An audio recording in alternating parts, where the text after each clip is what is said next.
అల్లూరి సీతారామరాజు జిల్లా అనంతగిరి మండలం కివర్ల పంచాయతీ పరిధిలోని బొంగుజ కొండ శిఖర గ్రామానికి చెందిన ఆదివాసీ గిరిజనులు తీవ్రమైన ఇబ్బందులు ఎదుర్కొంటున్నారు. గ్రామంలో సుమారు 450 మంది కొండదొర తెగకు చెందిన కూలీలు నివసిస్తున్నారు. 120 జాబ్ కార్డులు ఉన్నప్పటికీ ఉపాధి హామీ పనులు చేయడానికి ఫేస్ యాప్ ద్వారా హాజరు నమోదు తప్పనిసరి అయింది. కానీ గ్రామంలో సెల్ సిగ్నల్ లేకపోవడంతో ప్రతిరోజు పుట్టు గంగవరం వద్ద ఉన్న జియో టవర్ దగ్గరకు వెళ్లి ఫేస్ రికగ్నిషన్ చేయించుకోవాల్సి వస్తుంది. ఒక రోజు పని చేయడానికి 3 కిలోమీటర్లు వెళ్లాలి, 3 కిలోమీటర్లు తిరిగి రావాలి. ఇది రోజుకు 2 సార్లు మొత్తం 12 కిలోమీటర్లు నడవాల్సిన పరిస్థితి.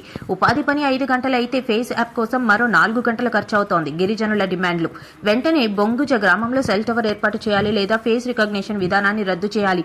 పెన్షన్ తీసుకోవాలన్న కిలోమీటర్ల దూరం వెళ్లాల్సిన పరిస్థితి. డిజిటల్ విధానం మా మీద భారంగా మారింది అని గ్రామస్తులు ఆవేదన వ్యక్తం చేశారు.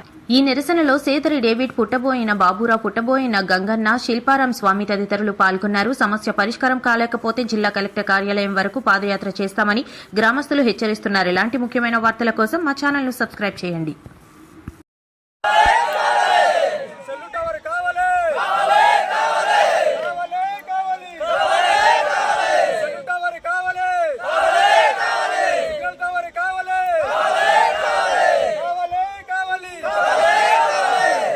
పేరు కే గోవిందరావు. నేను సిపిఎం పార్టీ జిల్లా కార్యవర్గ సభ్యుడిని. ఈరోజు ఎంజీ రామ్జీ గ్రామీణ ఉపాధి హామీ పథకం అనేది ఈరోజు సిగ్నల్ లేకపోవడం వల్ల 3-4 కిలోమీటర్ దూరం వెళ్ళవలసి వచ్చింది. బొంగుజ గ్రామంలోని 125 జాబ్ కార్డులు ఉన్నాయి. 450 మంది ఉపాధి హామీ ఆదివాసీ లబ్ధిదారులు ఉన్నారు. సిగ్నల్ ఆ గ్రామంలో లేదు. దీనివల్ల ఏమైందంటే పుట్టు గంగవరం వచ్చి ఫేస్ యాప్ చేసుకొని మళ్ళీ వెళ్ళి మన బొంగుజ గ్రామానికి వెళ్ళి పనిచేసుకునే పరిస్థితి. రోజుకి ఇదే పద్ధతిలో పాదయాత్ర సుమారు 400 మంది 3 కిలోమీటర్లు రాను పోను 6 కిలోమీటర్లు పథకం కోసం పాదయాత్ర నిర్వహించడం జరుగుతుంది. అలాగే గంగవరం దగ్గర జియో టవర్ ఉంది. ఆ టవర్ పవర్ పెంచితే ఈరోజు మన బొంగుజ గ్రామానికి ఆ సిగ్నల్ పూర్తిగా అవకాశం ఉంటుంది. లేకపోతే ప్రత్యేకంగా అక్కడ సిగ్నల్ ఏర్పాటు చేయాలి. ఈరోజు పెన్షన్ల కోసం సుమారు 2 కిలోమీటర్ ముసుగులో డోలీలు కట్టుకొని కొండ మీదకి ఇచ్చి పెన్షన్లు ఇచ్చే పరిస్థితి ఉంది.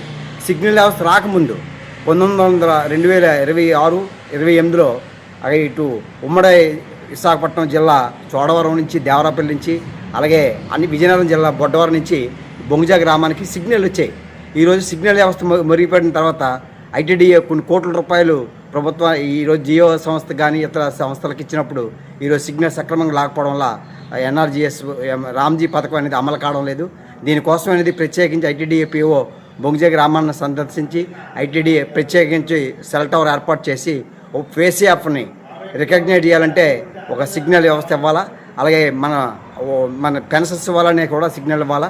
సిగ్నల్ లేకపోవడం ఈ ప్రాబ్లం అవుతుంది. కాబట్టి వెంటనే ఆ గ్రామానికి సెల్ టవర్ ఏర్పాటు చేయాలని చెప్పేసి మేము డిమాండ్ చేస్తూ ఈరోజు పాదయాత్ర అనేది 3 కిలోమీటర్ బొంగుజ గ్రామం నుండి గంగవరం గ్రామం వరకు సుమారు 400 మంది పాదయాత్ర నిర్వహించడం జరిగింది. ఇది రోజు జరుగుతుంది. ఈ పాదయాత్ర వెంటనే అధికారులు స్పందించి తక్షణమే జియో టవర్ అక్కడ ఆ గ్రామాల్లో ఏర్పాటు చేయాలా. లేకపోతే పాదపత్రలోనే మహాత్మా గాంధీ జాతీయ ఉపాధి పథకాన్ని పెట్టాలా. ఈ రెండు కూడా ఐటీడీఏ కలెక్టర్ గారి ప్రత్యేకం పెట్టకపోతే ఐటీడీఏ కార్యాలయాన్ని ముట్టడిస్తామని చెప్పేసి తెలియజేస్తున్నాం.